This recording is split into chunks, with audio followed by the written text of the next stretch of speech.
P T N news کے ناظرین السلام علیکم۔ جو بائیڈن پیوتن ملاقات، مشترکہ مقاصد کے حصول میں پیش رفت کے لیے تعاون کا عزم۔ امریکہ کے صدر جو بائیڈن اور روس کے صدر پیوتن کے درمیان بدھ کو جنیوا میں ملاقات ہوئی، جس کے بعد دونوں صدور نے مشترکہ اعلامیہ جاری کرتے ہوئے اس ملاقات کو معنی خیز قرار دیا ہے۔ مشترکہ اعلامیے میں کہا گیا ہے کہ دونوں ممالک نے ثابت کر دیا ہے کہ وہ تناؤ سے بھرپور عرصے میں بھی مشترکہ مقاصد کے حصول میں پیش رفت کر سکتے ہیں۔ دونوں صدور کی جانب سے یہ بھی کہا گیا ہے کہ روس اور امریکہ کے تعاون سے آپسی تنازعات اور جوہری جنگ کے خدشے کو کم کرنے میں مدد ملے گی۔ اپنی پریس بریفنگ میں دونوں رہنماؤں نے متعدد موضوعات پر گفتگو کی، جس میں انسانی حقوق، جوہری ہتھیار اور سائبر سیکیورٹی وغیرہ بھی شامل تھے۔ جو بائیڈن تجربہ کار سیاست دان ہے۔ صدر پیوتن نے کہا ہے کہ روس نے امریکہ کو مبینہ سائبر حملوں کے متعلق تفصیلی معلومات فراہم کی ہیں۔ انہوں نے کہا ہے کہ امریکہ نے اب تک اس پر جواب نہیں دیا ہے۔ ایک سوال کے جواب میں انہوں نے کہا ہے کہ وہ اور صدر بائیڈن سائبر سیکیورٹی پر بحث کے لیے پرعزم ہیں۔ ان کا کہنا تھا کہ سائبر سیکیورٹی دونوں ممالک کے لیے اہم ہے، اور انہوں نے حال ہی میں امریکہ میں ایک تیل کی پائپ لائن سسٹم اور روس میں ایک طبی نظام پر سائبر حملے کی جانب اشارہ کیا۔ صدر پیوتن کا کہنا تھا کہ جو بائیڈن تجربہ کار سیاستدان ہیں، اور یہ بھی کہا کہ وہ صدر ٹرمپ سے بہت مختلف ہیں۔ ساتھ ہی ساتھ انہوں نے امریکہ میں اسلحے کے باعث ہونے والی ہلاکتوں کے لیے امریکی حکومت کو ذمہ دار ٹھہرایا اور کہا کہ ہمارے ملکوں میں جو کچھ بھی ہوتا ہے اس کے ذمہ داران لیڈر خود ہوتے ہیں۔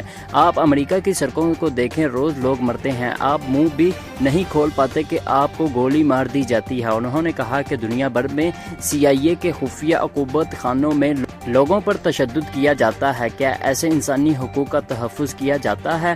امریکہ کے ساتھ ہوں، روس کے خلاف نہیں۔ ان کے بعد امریکہ کے صدر جو بائیڈن نے پریس کانفرنس کی، جس میں ان کا کہنا تھا کہ وہ امریکہ کے ساتھ ہیں، روس کے خلاف نہیں۔ جہاں کہیں بھی اختلاف ہے وہاں میں چاہوں گا کہ صدر پیوتن سمجھیں کہ میں جو کہتا ہوں وہ کیوں کہتا ہے اور جو کرتا ہوں وہ کیوں کرتا ہوں۔ میں نے صدر پیوتن کو بتایا ہے کہ میرا ایجنڈا روس یا کسی اور کے خلاف نہیں بلکہ امریکی عوام کے حق میں ہے۔ صدر بائیڈن نے کہا کہ انسانی حقوق امریکیوں کی نمائندگی کرتے ہیں اور وہ ہمیشہ ایجنڈے پر رہیں گے۔ جب صدر جو بائیڈن سے پوچھا گیا کہ انہوں نے امریکی انتخابات میں روس کی مداخلت روکنے کے لیے کیا کیا، تو ان کا کہنا تھا کہ پیوتن جانتے ہیں کہ اس کے نتائج ہوں گے۔ انہوں نے کہا کہ روس بے تابی سے بطور عالمی قوت اپنی ساکھ برقرار رکھنے کی کوشش کر رہا ہے۔ بائیڈن نے کہا ہے کہ مسلسل مداخلت کی وہ یہ قیمت چکائیں گے کہ یہ حیثیت ختم ہو جائے گی۔ جنیوا میں ملاقات ایک ایسے وقت میں ہوئی ہے جب دونوں ممالک کے تعلقات کشیدہ ہیں۔ دونوں ملکوں کے مابین سفارتی تعلقات بھی کم درجے پر، اور دونوں ممالک اپنے سفیروں کو واپس بلا چکے ہیں۔ تاہم اپنی پریس کانفرنس میں صدر پیوتن نے کہا ہے کہ جو بائیڈن سے ملاقات میں سفیروں کی واپسی طے پا گئی ہے۔ توقع کی جا رہی ہے کہ ملاقات میں اقتصادی پابندیوں، سائبر حملوں اور انتخابات میں مداخلت کے موضوعات پر بات چیت ہوگی۔ امریکہ اور روس کے سفارتی تعلقات کم ترین سطح پر ہیں، اور دونوں ممالک میں کسی کا بھی سفیر دوسرے ملک میں موجود نہیں ہے۔ روس نے حال ہی میں امریکہ کو غیر دوستانہ ممالک کی فہرست میں شامل کیا ہے۔ البتہ امریکی صدر نے کہا ہے کہ تعلقات میں استحکام اور غیر یقینی کی فضا کو ختم کرنے کے لیے اس ملاقات کی اہمیت ہے۔ روس کے صدر پیوتن نے روس کے سرکاری ٹی وی کو بتایا ہے کہ کچھ معاملات ایسے ہیں جن پر مل کر کام کیا جا سکتا ہے۔ البتہ روسی صدر کے خارجہ امور کے مشیر یوری اشکاف نے صحافیوں کو بتایا ہے کہ پر امیدی کی زیادہ گنجائش نہیں ہے۔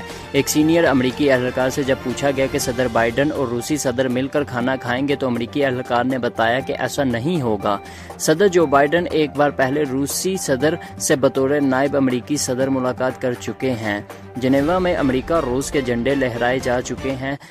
مسلح پولیس سپیڈ بوٹس میں جنیوا لیک میں اپنی پوزیشن سنبھال چکے ہیں۔ لیک کو تمام سیاحوں کے لیے بند کر دیا گیا ہے۔ یہ ملاقات دوستانہ ماحول میں نہیں ہوگی۔ امریکی صدر نے کچھ عرصہ پہلے روسی صدر کو بے رحم قاتل قرار دیا تھا۔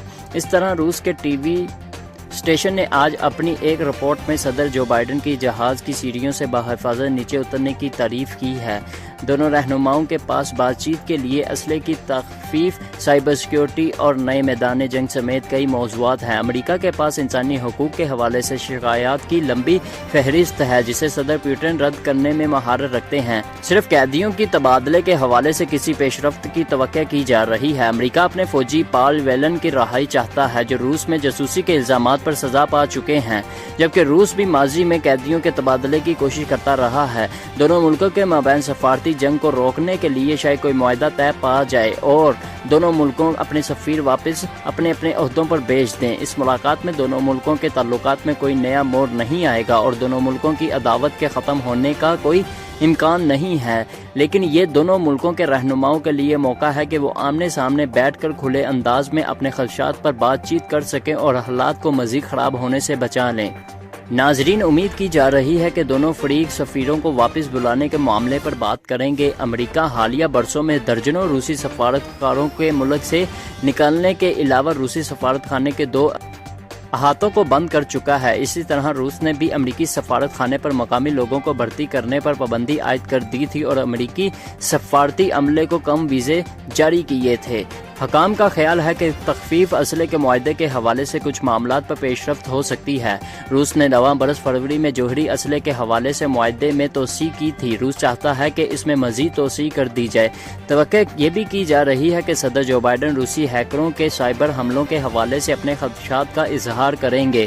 صدر پوٹن ان حملوں میں روس کے ملوث ہونے سے انکار کر چکے ہیں۔